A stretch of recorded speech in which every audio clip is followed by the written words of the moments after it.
ಆತ್ಮೀಯ H16 news ಅರ್ಥಾತ್ ಸೀತಾರಾಮ್ಗೆ ಸ್ವಾಗತ. ನಾನು ನಿಮ್ಮ YMI ಅಥವಾ ಮಲ್ಲಪ್ಪ ಜ್ಯೋತವ. ರಾಜಕೀಯ, ಬೆಳಗಾವಿ ರಾಜಕೀಯ ಎಲ್ಲರಿಗೂ ಕುತೂಹಲ. ವಿಶೇಷವಾಗಿ ಈಗಂತೂ ಅಧ್ಯಕ್ಷರಾಗುವ ಒಂದು ಅವಕಾಶದಿಂದ ವಂಚಿತರಾಗಿದ್ದಾರೆ ಸತೀಶ್ ಅವರು. ಇನ್ನು ಅವ್ರಿಗಿದ್ದ ಖಾತೆ ಬಂದದ, ಒಬ್ಬರಿಗೆ ಒಂದೇ ಖಾತೆ ನೆಲಗಟ್ಟಿನಲ್ಲಿ. ಇವ್ರಿಗಾಗೆ ಮಾಡಿದಾರೋ ಅದನ್ನು ನಮ್ಗೆ ಗೊತ್ತಿಲ್ಲ, ಹೈಕಮಾಂಡ್ ಬಿಟ್ಟಂಥ ವಿಷಯ ಅದು. ಈಗ ಬೆಳಗಾವಿ ರಾಜಕೀಯದಲ್ಲಿ ಒಂದು ಚಿಂತನೆ ಶುರುವಾಗಿಬಿಟ್ಟದ. ಅದರಲ್ಲೂ ಜಾರಕಿಹೊಳಿ ವಿರೋಧಿಗಳೆಲ್ಲ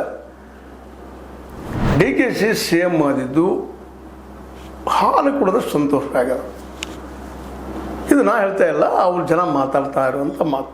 ಯಾಕೆಂದರೆ ಸಿದ್ದರಾಮಯ್ಯರು ಉಳಿದಿದ್ರೆ ಇಡೀ ಜಿಲ್ಲೆಯ ಮೇಲೆ ಹಿಡಿತವನ್ನು ಜಾರಕಿಹೊಳಿ ಸಹೋದರರು ಬಿಟ್ಟುಕೊಳ್ತಾ ಇರಲಿಲ್ಲ. ಇದೊಂದು ಅವಕಾಶ ಬಂದದ್ದು ನಮಗೆ. ನಾವು ಎಚ್ಚರಾಗೆ ನಾವು ಶಕ್ತಿ ಕ್ರೋಢೀಕರಣ ಮಾಡಬೇಕು ಅನ್ನುವಂಥ ದಿಶೆಯಲ್ಲಿ ಹೆಜ್ಜೆ ಇಡ್ತಾ ಇದ್ದಾರೆ ಅನ್ನುವಂಥದ್ದು.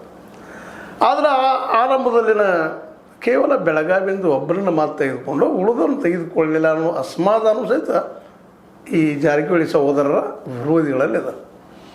ಯಾಕಂತಂದರೆ ಈಗ ತೊಗೊಳ್ಬೇಕಾಗಿತ್ತಲ್ಲ ಲಕ್ಷ್ಮಣ ಸವದಿ ಅವ್ರಿಗೆ. ಯಾಕಂದ್ರೆ ಲಕ್ಷ್ಮಣ ಸವದಿ ಮತ್ತು ವರ್ಸಸ್ ಸತೀಶ್ ಅವರದ್ದು ಬೆಳಗಾವಿ ಜಿಲ್ಲೆ ತುಂಬ ಮನೆಯ ಮಾತುಗಳು. ಲಕ್ಷ್ಮೀ ಹೆಬ್ಬಾಳ್ಕರ್ ಬಾಯಿ ಇದ್ದರೂ ಸಹಿತ ಅಷ್ಟೊಂದು ಪ್ರಬಲರಲ್ಲ ಅನ್ನುವಂಥ ಮಾತುಗಳು ಜನಸಾಮಾನ್ಯರಲ್ಲಿ, ಅದರಲ್ಲೂ ಅವ್ರ ವಿರೋಧಿಗಳಲ್ಲ. ಹೀಗಾಗಿ DKC ಅವ್ರು ಯಾಕೆ ತೊಗೊಳ್ಳಿಲ್ಲ, ಅದಕ್ಕೆ ಅವ್ರಿಗೆ ಅದ್ರ ಕಾರಣಗಳಿರ್ಬೋದು ಮತ್ತು ವಾದ ಮಾಡ್ತಾ ಇದ್ದಾರೆ. ಇದು ಇಲ್ಲಿಯ ಜನಮನದ ಮಾತುಗಳು ತಮ್ಮಂತೆಗೆ ಮಾತಾಡ್ತಾ ಇದ್ದೀನಿ ನಾನು.